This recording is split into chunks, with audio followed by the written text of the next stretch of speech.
The year is 20XX and I find myself in Bangkok for one final time before I leave Thailand and explore other lands. This city has really caught me by surprise and I liked it so much I just had to come back. Bangkok is currently thriving. The city is now a major regional force in finance and business.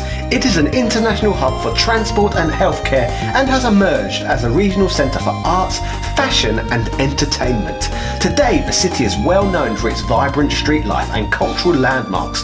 No matter where you look, there is always something new and interesting to see. And after all, isn't discovering new things what life is all about really? Speaking of new things, I have recently started playing the Bandai Wonderswan, which is a fantastic little handheld we missed out on in the West.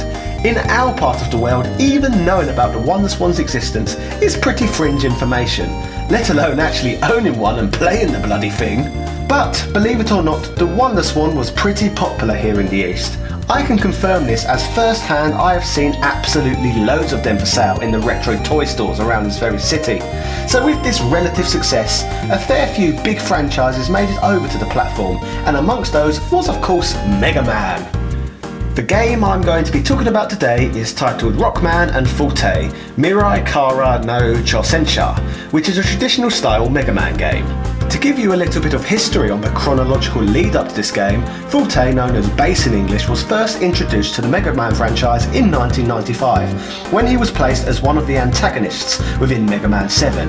This story arc continued into 1996 with the release of Mega Man 8 on the Sony PlayStation.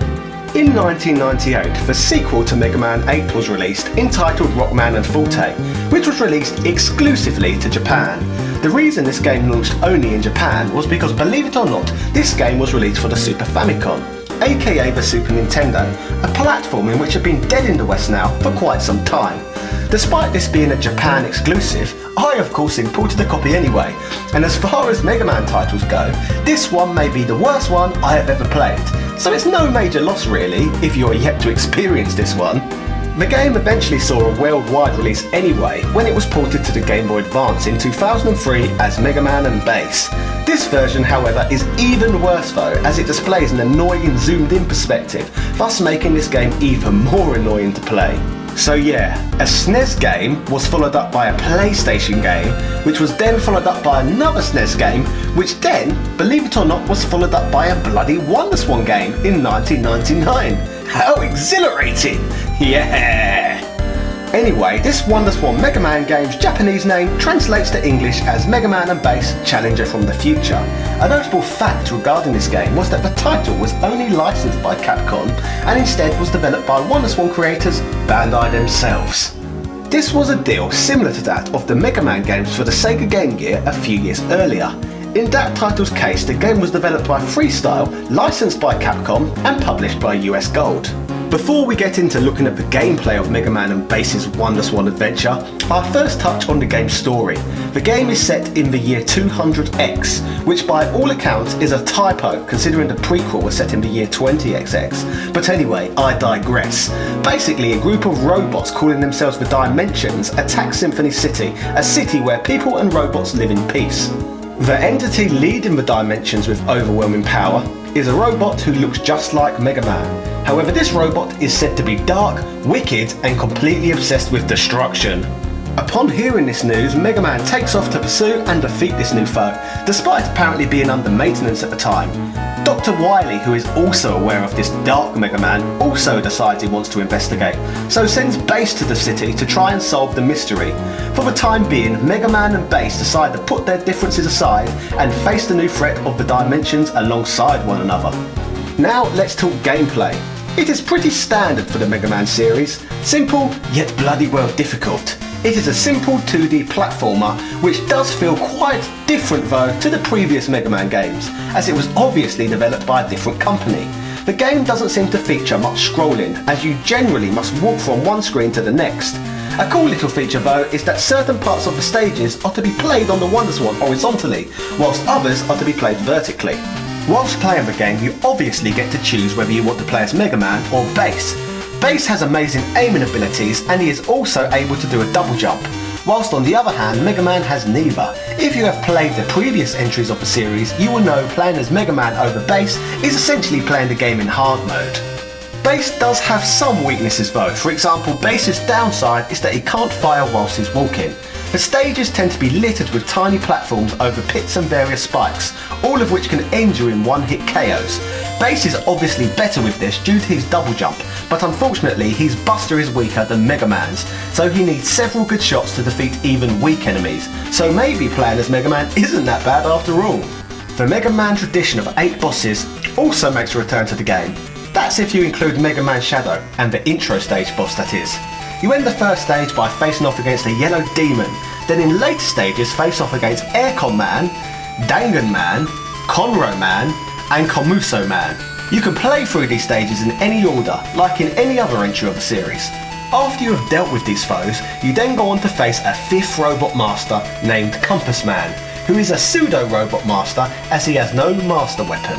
Obviously the final boss battle of the game takes place against Mega Man Shadow, who is a notable last boss battle in a Mega Man game as it makes a nice change of pace, not being Dr. Wily for a change.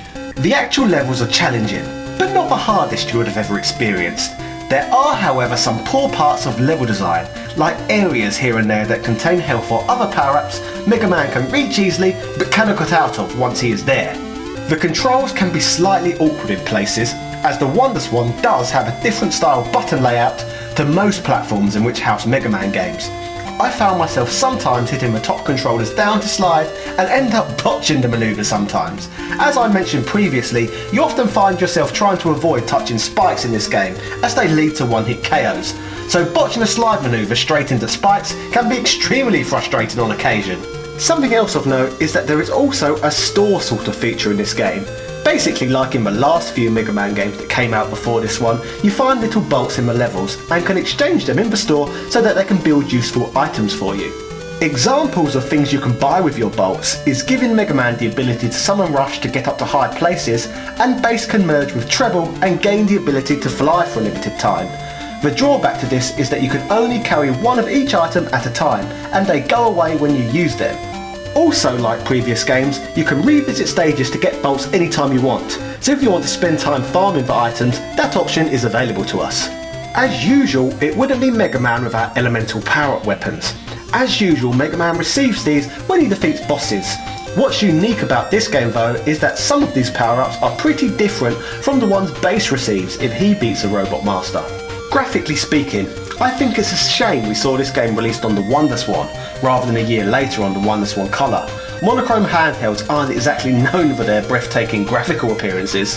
For what it is though, I suppose there is nothing offensive about the graphics. It just doesn't look like anything in which the original Game Boy couldn't have handled. I suppose the logo and story cutscenes all look top notch, if I'm going to praise anything. I suppose one small drawback from the graphics is I feel a lot of the sprites are just too big. But it seems to be a thing companies do with a lot of handheld games to ensure that players can see what's going on even if their eyesight isn't perfect. The soundtrack to this game is also pretty good, to be fair. The music from Rockman and Forte on the Super Famicom was probably the game's strongest point, and this game is full of 8-bit renditions of the tracks from that game. Wonderswan isn't exactly a platform in which it's heralded for having its great sound capabilities, so the team behind this one done a great job considering the hardware limitations they were working with. Overall, this is not a bad game by any stretch. Sure, it's not exactly a masterpiece, but there are certainly worse platform games out there. It is interesting simply for the fact that it is probably the most obscure side-scrolling Mega Man game of all. So, it feels very novel to be playing a forgotten Mega Man game on a mostly forgotten platform. If you are looking for a great Mega Man experience though, you are probably best looking elsewhere in the series. For me personally, the classic Mega Man series doesn't stack up well against the Mega Man X series anyway. So if you are new to the franchise, I'd just start with Mega Man X. However, if you are a seasoned veteran to the franchise like myself, then why not at least give Mega Man on the Wonderswan a try? You can still get a decent fix of Mega Man from it. My journey in Thailand draws to a close for now, so join me again next week in a whole new country as we continue handhelds around the world. Shout outs to Jarrett Tolzian, Mad 8 Productions, Andreas Larson, Peter Dawn, Mike Frost, Edward O'Reilly and all of my other patrons. Thank you all for your ongoing support. If you are new to my channel, then don't forget to like, comment and hit the subscribe button. Let me know about some of your favourite Mega Man experiences. Ta-ta and farewell.